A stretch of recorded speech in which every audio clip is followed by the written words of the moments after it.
Hello friends, welcome to my channel. അപ്പോൾ കഴിഞ്ഞ വീഡിയോയിൽ നമ്മൾ the story of an hour അതിന്റെ ആമുഖത്തിന്റെയും കഥയുടെയൊക്കെ മലയാളം സമ്മറി കേട്ടു. ഇനി നമുക്ക് അതിന്റെ ക്വസ്റ്റ്യൻ ആൻസേഴ്സ്, ടെക്സ്റ്റ് ബുക്കിലെ ക്വസ്റ്റ്യൻ ആൻസേഴ്സിന്റെ ക്വസ്റ്റ്യനും ആൻസേഴ്സും ഒക്കെ ഡിസ്കസ് ചെയ്യാം. ആൻഡ് ഫസ്റ്റ് 1 മാർക്ക് ക്വസ്റ്റ്യൻസ് ആണ്. എന്റെ എല്ലാ വീഡിയോയിലും പറയുന്നത് പോലെ തന്നെ നമുക്ക് 1 മാർക്ക് ക്വസ്റ്റ്യൻസ് ഉണ്ടായിരിക്കില്ല. സോ അതിന്റെ ആൻസർ ഒന്ന് ഇലാബറേറ്റ് ചെയ്ത് എഴുതിയാൽ മതിയോ? First question നോക്കാം. In which magazine was the story of an hour originally published? ഏത് മാഗസീനിലാണ് ദ സ്റ്റോറി ഓഫ് എൻ അവർ ആദ്യമായി പ്രസിദ്ധീകരിച്ചത്? Answer Vogue. Second question. Who told Mrs. Mallard of her husband's death in veiled hints? Mr മല്ലാഡിന്റെ മരണത്തെപ്പറ്റി Mrs മല്ലാഡിനോട് ആരാണ് വ്യംഗ്യമായ ഭാഷയിൽ വിവരം കൊടുത്തത്? Answer Mrs Mallard's sister Josephine. Mrs മല്ലാഡിന്റെ സഹോദരിയായ Josephine. Third question. What was the original title of the story? The story of an hour. ഈ കഥയുടെ ആദ്യത്തെ തലക്കെട്ട് എന്തായിരുന്നു? The dream of an hour. Fourth question. Who was Mr Richards? ആരായിരുന്നു Mr Richards? Answer Mr Brently Mallard's friend. Mr Brently മല്ലാഡിന്റെ സുഹൃത്ത്. Okay, നമുക്ക് ടെക്സ്റ്റിലെ 2 or 3 സെന്റൻസിന് ക്വസ്റ്റ്യൻസിന്റെ ആൻസേഴ്സ് നോക്കാം. First question. What was great care taken in breaking the news of her husband to Mrs Mallard? Mrs മല്ലാഡിനോട് അവരുടെ ഭർത്താവിന്റെ മരണവിവരം പറയാൻ എന്തിനാണ് ഇത്രയധികം ശ്രദ്ധ ചെലുത്തിയത്? Mrs. Mallard was afflicted with a grey heart trouble. If the news of the death of her husband is given to her suddenly, it might adversely affect her. Mrs Mallard ഒരു ഹൃദ്രോഗിയായിരുന്നു. ഭർത്താവിന്റെ മരണവൃത്താന്തം പെട്ടെന്ന് പറഞ്ഞാൽ അത് അവരെ പ്രതികൂലമായി ബാധിക്കുമായിരുന്നു. Second question. What was Mrs. Mallard's immediate reaction when she heard of the news of her husband's death? തന്റെ ഭർത്താവിന്റെ മരണവാർത്ത അറിഞ്ഞപ്പോൾ മിസ്സിസ് മല്ലാഡിന്റെ ആദ്യ പ്രതികരണം എന്തായിരുന്നു? Answer. When she heard the news, Mrs. Mallard cried in her sister's arms. Then she went to her room alone. She wanted no one to follow her. ആ വാർത്ത കേട്ടപ്പോൾ മിസ്സിസ് മല്ലാഡ് തന്റെ സഹോദരിയുടെ കൈകളിൽ വീണുകിടന്ന് കരഞ്ഞു. തന്നെ ആരും അനുഗമിക്കേണ്ട എന്ന് പറഞ്ഞുകൊണ്ട് അവർ അവരുടെ മുകളിലെത്തി മുറിയിലേക്ക് പോയി. Third question. How was the outside world described after Mrs. Mallard heard the news of her husband's death? Mr. Mallard ഭർത്താവിന്റെ മരണവാർത്ത കേട്ടതിനു ശേഷം പുറം ലോകം എങ്ങനെയാണ് കാണപ്പെട്ടത്?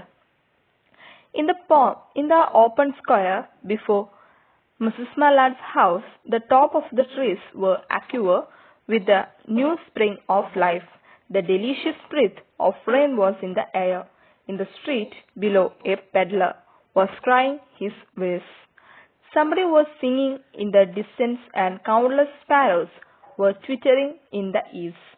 മിസ്സിസ് മല്ലാഡിന്റെ വീടിന് പുറത്തുള്ള സ്ഥലത്ത് മരത്തിന്റെ മുകൾ ഭാഗങ്ങൾ വസന്തത്തിന്റെ പച്ചപ്പുമായി കാണാമായിരുന്നു. മഴയുടെ നറുമണം അവിടെ വ്യാപിച്ചിരുന്നു. താഴെ റോഡിൽ ഒരു കച്ചവടക്കാരൻ അവന്റെ സാമഗ്രികൾ വിളിച്ചു പറയുന്നുണ്ടായിരുന്നു. ദൂരെ എങ്ങോ ആരോ പാടുന്നുണ്ട്. റൂഫിന്റെ പുറത്തോട്ട് തള്ളി നിൽക്കുന്ന ഭാഗങ്ങളിൽ നിന്നും കുരുവികളുടെ കലപില ശബ്ദം കേൾക്കാം. Fourth question. Comment on the symbol of the open window. തുറന്ന ജനലിന്റെ പ്രതീകം എന്തെന്ന് വിശദീകരിക്കുക. ഈ ക്വസ്റ്റ്യൻ കുറച്ച് ഇമ്പോർട്ടന്റ് ആയിട്ട് എടുക്കാം. ആൻസർ നോക്കാം. The open window symbolises freedom. Many married woman feel that their freedom is restrained by their marriage. Often they have to do things to please their husbands even though they may not like them. Here with the news of the death her husband, Mrs. Mallard thinks she is free and she can do what she wants for the rest of her life. തുറന്ന ജനൽ സ്വാതന്ത്ര്യത്തിന്റെ പ്രതീകമാണ്. വിവാഹിതരായ പല സ്ത്രീകളും ചിന്തിക്കുന്നത് വിവാഹം അവരുടെ സ്വാതന്ത്ര്യത്തെ പരിമിതികൾക്ക് ഉള്ളിലാക്കുന്നു എന്നാണ്. പലപ്പോഴും സ്ത്രീകൾക്ക് ഇഷ്ടമില്ലെങ്കിലും ഭർത്താക്കന്മാരെ സന്തോഷിപ്പിക്കാനായി ചിലതൊക്കെ ചെയ്യേണ്ടി വരുന്നു.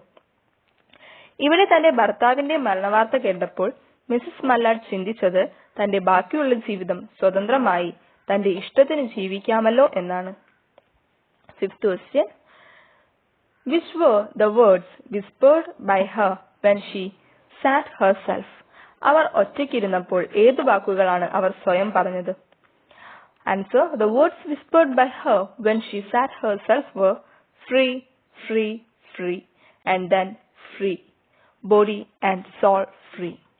സ്വാതന്ത്ര്യം, സ്വാതന്ത്ര്യം, സ്വാതന്ത്ര്യം എന്നും പിന്നീട് സ്വാതന്ത്ര്യം, ശരീരത്തിനും ആത്മാവിനും സ്വാതന്ത്ര്യം എന്നാണ് അവൾ സ്വയം പറഞ്ഞത്.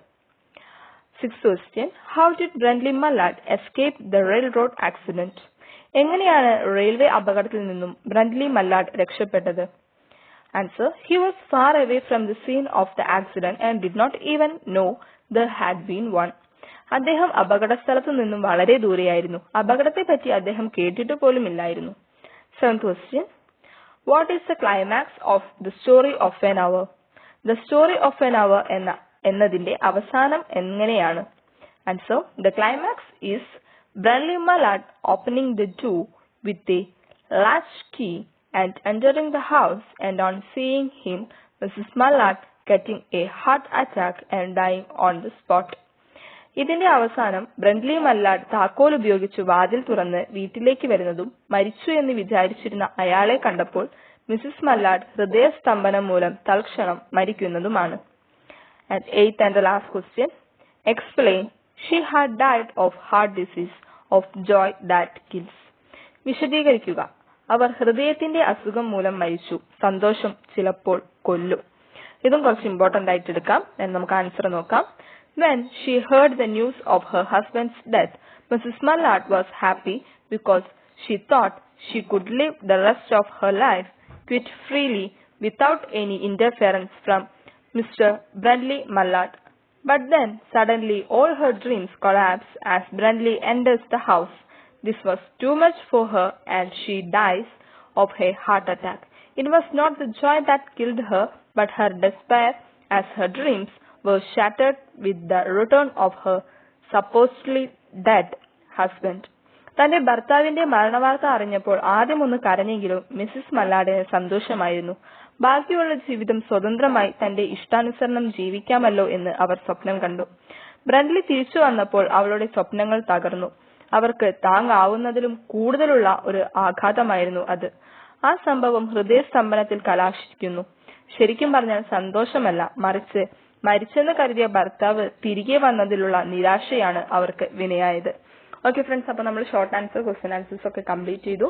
ആൻഡ് നമുക്കിനി അടുത്ത വീഡിയോ ആയിട്ട് ഉടൻ വരുന്നതായിരിക്കും. അടുത്ത വീഡിയോയിൽ what it's like to be a transgender by Lee Mokobe, അത് നമുക്ക് ഡിസ്കസ് ചെയ്യാം. And thank you for watching this video.